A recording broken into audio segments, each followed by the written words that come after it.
So for the audience, can you describe what Lyme disease is?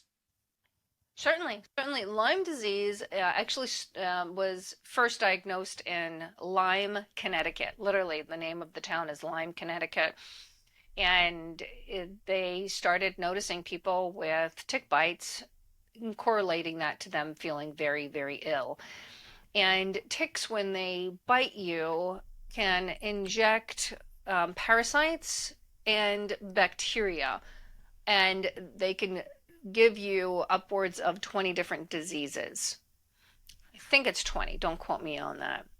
So it's not just Lyme. There's Bordetella, there's Babesia, Mm. there's Bartonella, Rocky Mountain spotted fever, Ehrlichia, and that's all I can remember off the top of my head.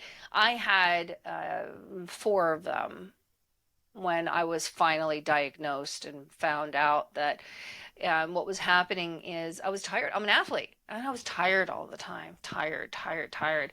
And my girlfriend had B12 shots, so she gave me a couple. I'm like, they didn't help me at all. And the doctor said it was my thyroid. So we treated the thyroid, and I was going downhill. I was going downhill. And some months later, he tested, and I came up positive for Lyme. Many people are 70% false negatives.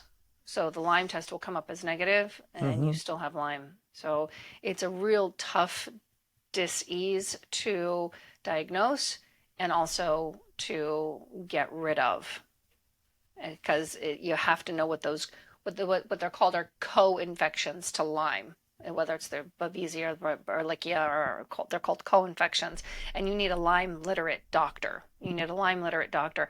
I know people who have suffered from Lyme without a diagnosis. They know it's Lyme and they can't get the treatment that they need, and they end up dying a terrible death. Wow. Yeah, it's not fun. And for me Yeah. to tell you that I was able to get rid of my Lyme is unheard of. And Mm. I do not have Lyme in my system.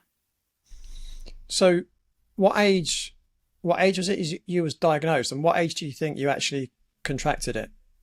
I was 35 when I started on my journey of not feeling well.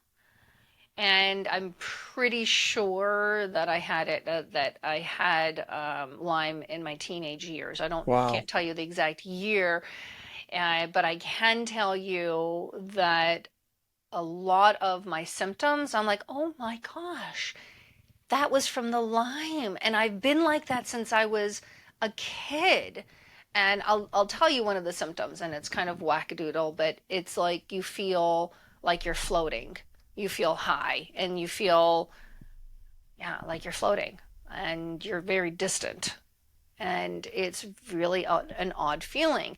And I know once I read about it and I learned about that as being one of the symptoms, I'm like, oh my gosh, I've been like that all throughout my teenage years. And what happens is, occasionally you get sick and you take antibiotics. Well, the antibiotics help to push them down, but does not kill the Lyme completely, because they go in hiding and Mm. then they come back out again and then they go in hiding. And so I'm pretty sure that my immune system was pretty strong, so it pushed them down. I also probably had antibiotics for this or that. And then they came out to play in my mid 30s. I probably got bit again. Actually, I remember I was at an exercise class in the winter. Winter was very difficult to find. I found a tick right here on my chest, engorged. I'm like, oh my gosh. And so I left the class and got rid of him. And then I got really sick soon after that again. So I'm sure that it was chronic, and then I got infected.